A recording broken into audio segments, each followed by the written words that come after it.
আসসালামু আলাইকুম। এইমাত্র পাওয়া খবর, রক্ষায় সরকার চরমভাবে ব্যর্থ হয়েছে। দেশের প্রধান সমস্যা আইনশৃঙ্খলার অবনতি। আর কোনো অভিযান চালালে পরিস্থিতি নিয়ন্ত্রণে আসবে? জাতীয় গণফ্রন্টের আমিনুল হক টিপু বিশ্বাস বলেন, তিনি আগামী ফেব্রুয়ারির মধ্যে নির্বাচন দেওয়ার কথা বলেছেন বৈঠকে। এনপিপি চেয়ারম্যান ফরিদুজ্জামান বলেন, প্রধান উপদেষ্টাকে অবিলম্বে নির্বাচনের তারিখ ঘোষণা করতে বলেছেন তারা। নির্বাচিত সরকার থাকলে দেশে সন্ত্রাস কমবে। এর আগে 2 দফায় বিএনপি, জামাতি ইসলামীসহ বিভিন্ন রাজনৈতিক দল ও জোটের নেতাদের সঙ্গে বৈঠক করেন প্রধান উপদেষ্টা। এরপর আজ বিকেলে আরও 14টি দল জোটের নেতাদের সঙ্গে বৈঠক করেন তিনি। জুলাই শহীদ ও আহতদের সম্মাননা এবং সংবর্ধনা অনুষ্ঠানে বক্তব্য দেন ইসলামী আন্দোলন বাংলাদেশের যুগ্ম মহাসচিব ও দলীয় মুখপত্র মৌলানা গাজী আতাউর রহমান। ছবি ইসলামী আন্দোলনের সৌজন্যে।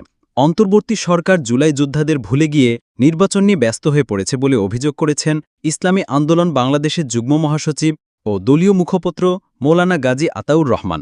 তিনি বলেন, জুলাই যোদ্ধাদের গলায় ফাঁসির দড়ি রেখে নির্বাচন নিয়ে ব্যস্ত হয়ে পড়া কোনোভাবেই উচিত হবে না। ইসলামী আন্দোলনের মুখপত্র বলেন, চলতি মাসের মধ্যেই জুলাই শহীদ ও আহতদের সনদ এবং জুলাই ঘোষণাপত্র দিতে হবে। এই সনদে মাদ্রাসা ছাত্রদের স্বীকৃতিও দিতে হবে। আজ শনিবার বিকেলে রাজধানীর পুরানা পল্টনে ইসলামী আন্দোলনের কেন্দ্রীয় কার্যালয়ে এক অনুষ্ঠানে গাজী আতাউর রহমান এসব কথা বলেন। জুলাই শহীদ ও আহতদের সম্মাননা এবং সংবর্ধনা শীর্ষক এই অনুষ্ঠানের আয়োজন করে দলটির ঢাকা মহানগর দক্ষিণ শাখা। বিএনপিকে উদ্দেশ্য করে ইসলামী আন্দোলনের মুখপত্র আরও বলেন, আপনারা 16 বছর ফ্যাসিবাদ দ্বারা নির্যাতিত হয়েছেন ঠিক, কিন্তু জনগণের আস্থা আপনাদের ওপর নেই বলে জনগণ আপনাদের আন্দোলনে সাড়া দেয়নি। ছাত্রদের উপর জনতার আস্থা ও বিশ্বাস ছিল বলেই জনগণ ছাত্রদের আন্দোলনে ঝাঁপিয়ে পড়েছে। এর আগে শনিবার সকালে এক অনুষ্ঠানে একজন ব্যবসায়ী থেকে পাওয়া তথ্য তুলে ধরে বিএনপির মহাসচিব মির্জা ফখরুল ইসলাম আলমগীর বলেন, আগে ঘুষ দিতে হতো 1 লাখ টাকা, এখন দিতে হয় 5 লাখ টাকা। এই বিষয়ে অন্তর্বর্তী সরকারের সমালোচনা করে গাজী আতাউর রহমান বলেন, জুলাই যুদ্ধের 1 বছর পার হতে না হতেই ঘুষ বাণিজ্য বেড়ে যাওয়া আশঙ্কাজনক। রাষ্ট্রের কোনো একটা গুরুত্বপূর্ণ জায়গায় আপনারা শুদ্ধতা ফিরিয়ে আনতে পারলেন না, তাহলে কি জুলাই আন্দোলন ব্যর্থ হবে? আমরা এই আন্দোলন ও অভ্যুত্থান ব্যর্থ হতে দেব না।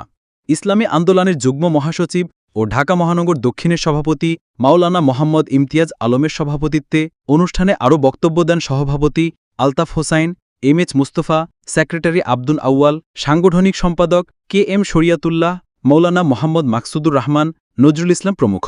আহত জুলাই যোদ্ধাদের মধ্যে স্মৃতিচারণে অংশ নেন মোহাম্মদ জাহিদ হোসাইন, মাওলানা আবু মাহমুদ পাটোয়ারি, খন্দকার লিয়াকত আলী, মোহাম্মদ রঞ্জু মিয়া, আনোয়ারুল ইসলাম, আল আমিন, হাবিব ভুইয়া, মোহাম্মদ বাবুল হোসাইন, মোহাম্মদ জাহাঙ্গীর, সেলিম শিকদার প্রমুখ। জুলাই গণঅভ্যুত্থানের শহীদদের পরিবারের মধ্যে উপস্থিত ছিলেন শহীদ সাজিদুর রহমানের বাবা শাহজাহান ভুইয়া, শহীদ রেজাউল করিমের বাবা আল আমিন এবং শহীদ জিহাদের বড় ভাই মোহাম্মদ রিয়াদ হোসাইন। আলোচনা শেষে আহত ও শহীদ যোদ্ধাদের পরিবারের হাতে সম্মাননা তুলে দেওয়া হয়। আর নতুন খবর পেতে আমাদের চ্যানেলটি সাবস্ক্রাইব করে পাশে থাকুন। ধন্যবাদ।